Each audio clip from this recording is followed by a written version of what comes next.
Alors, première étape, donc la réalisation du socle. On va essayer de faire un truc un peu décoratif, jouer avec la transparence et la légèreté par rapport au feuillage printanier qu'on a pu trouver. Donc ce contenant, vous allez vous en servir, vous allez venir en fait y fixer le petit anneau en carton. Donc vous n'hésitez pas à bien le fixer, à mettre un peu de colle. Il faut qu'il soit un peu relevé, que ça fasse une petite collerette comme ceci. Voilà. Ensuite, vous venez... alors, vous allez durcir votre tissu. Donc il faut couper un carré de tissu plus ou moins raisonnable. Vous allez imbiber en fait avec un pinceau et la colle à papier. Vous allez imbiber votre tissu de colle, ce que j'ai déjà fait précédemment parce que ça demande 24 heures de séchage. Donc une fois que le tissu est bien imbibé, je vous montre un peu la démarche. Vous allez venir rentrer en fait, vraiment en rentrant vers l'intérieur, le carton faisant, hop, bloquant un peu l'extérieur pour faire en fait une petite corolle de tissu comme ceci. Quelque chose d'assez sympa, d'assez frais. À vous après d'aménager comme vous le voulez au niveau du design, mais ça fait quelque chose d'assez sympa.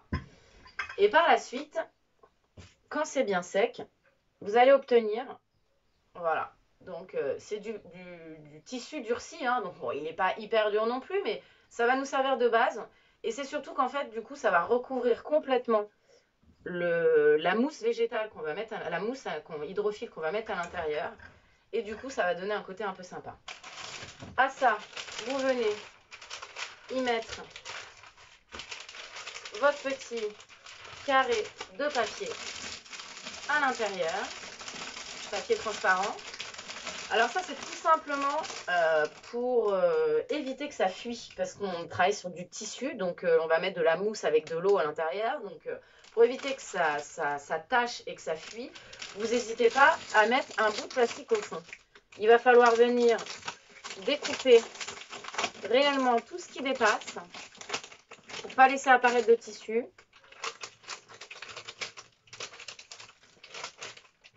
Voilà, comme ceci. Là, on a très peu de matière plastique qui dépasse. Et là, votre socle est prêt pour accueillir la mousse. Alors, la mousse, c'est très simple.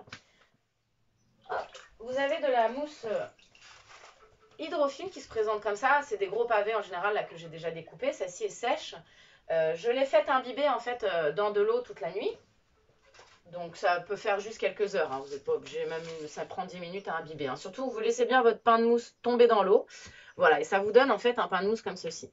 Donc par rapport à ça, ce que je vous propose, c'est d'y faire un certain découpage pour venir en fait rentrer le haut de la mousse à l'intérieur.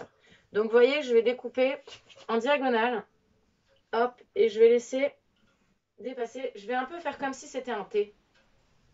Je vais refaire comme un T pour venir ploguer à l'intérieur la mousse. Donc on n'hésite pas à affiner en fonction de la taille du trou en verre, hein, parce que sinon vous allez essayer de mettre et ça ne rentrera pas dedans. Donc c'est quand même fort dommage. Donc on essaye d'affiner un petit peu. Voilà. Et là, la démarche, c'est de garder quelque chose d'un peu comme ça. Comme ça, vous voyez mieux. Un T que vous allez venir en fait rentrer à l'intérieur. Comme ceci. Voilà, je vous le mets comme ça vous voyez mieux. Et ensuite, on appuie. Alors, quand même tout en délicatesse parce qu'on n'oublie pas qu'on est sur quelque chose d'assez léger au niveau de la rigidité du tissu. Et ça va venir vous donner quelque chose d'à peu près comme ceci. On se garde toujours une petite matière de mousse qui dépasse. C'est toujours mieux pour piquer les fleurs. Là, j'en ai beaucoup, donc je vais en couper un petit peu. Par rapport à la taille de ma composition, vous adaptez ça, hein. Hop. Et voilà. Et là, votre socle est prêt pour accueillir le reste de la composition. Alors, pour la deuxième étape, donc ça va être le piquage du feuillage, parce que c'est vrai qu'en général, je préfère piquer d'abord le feuillage qui est un peu plus costaud et venir vraiment vers la fin et y rajouter mes petites fleurs par-dessus pour agrémenter la composition. C'est pour ça que je vous ai dit que si vous ne trouvez pas ou vous n'avez pas la possibilité d'avoir des fleurs coupées en ce moment, c'est pas grave, vous pouvez très très bien vous amuser avec du beau feuillage. On a des couleurs assez sympas en ce moment. Vous avez des choses un peu rouges comme ceci, un peu rouge bordeaux, qui sont très très sympas. Vous avez hop, du rose un peu clair comme ça. Des graminées, on en a partout en ce moment. Donc les petits plumeaux là, donc ça c'est très sympa, vous en pouvez en cueillir, vous en avez partout dans les terre-pleins devant chez vous, dans votre jardin, les mauvaises herbes, tout ça. Là les mauvaises herbes, et ben, on en profite, on les récupère et elles vont nous permettre de passer un moment assez sympathique. Donc là va commencer donc, le plus sympa à mes yeux, donc ça va être le moment de commencer à piquer les fleurs et à commencer la composition. Donc je vous propose au départ de venir travailler un feuillage plutôt dense pour pouvoir en fait donner la forme de départ de notre composition. Donc je vais décaler tout ça.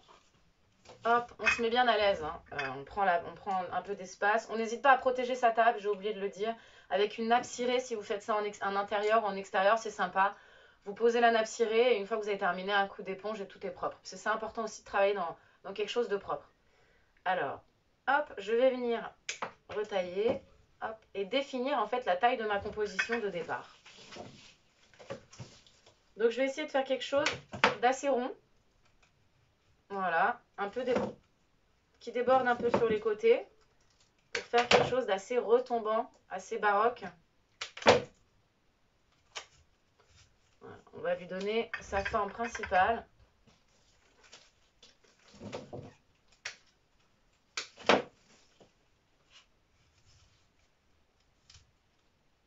Hop, vous voyez, et vous continuez un peu comme ça, en n'hésitant pas à en mettre aussi un peu sur le bas de la composition.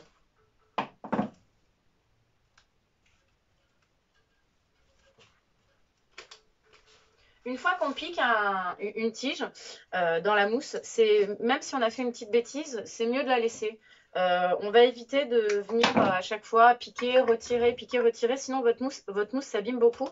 Et après, c'est bien dommage parce que vous pouvez beaucoup moins en profiter.